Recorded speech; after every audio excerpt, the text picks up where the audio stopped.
One and all, welcome to my YouTube channel. So ఇక్కడ చూస్తుంది మీరు ఉల్లిపాయ కారం అంటారు. ఇది పోస్ట్ ఫీవర్ వచ్చిన వాళ్ళకు బాగా హెల్ప్ అవుతుంది.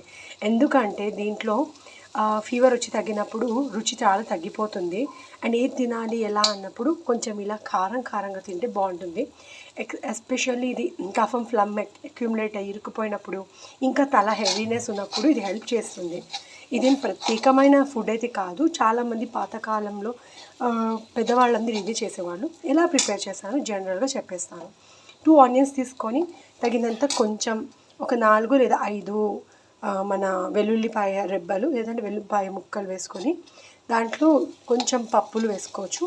According to taste salt and red chilli powder, అంతే. నేను కొంచెం ధనియా వేస్తాను. అండ్ యాజ్ యూజువల్ ఏదైనా డైజెస్టెంట్గా హెల్ప్ అవ్వడానికి ఇది ఆయిల్లో మగ్గించాలి. ఇది మీరు నిల్వ పెట్టుకోవచ్చు. You can use it for any other masala and all stuff లాగా వాడుకోవచ్చు. But very much basically good for ఇలా జ్వరం వచ్చి తగ్గిన వాళ్ళకు చాలా బాగా హెల్ప్ అవుతుంది.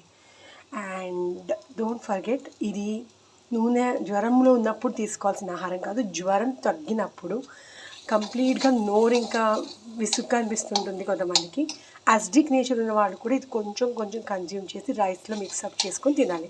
డైరెక్ట్గా తినకూడదు. Because it is highly pungent ఉంటుంది అండ్ హైలీ ఘాటు కూడా ఎక్కువ ఉంటుంది దీనికి. అందుకని hopefully this video will be beneficial for all. Thank you so much.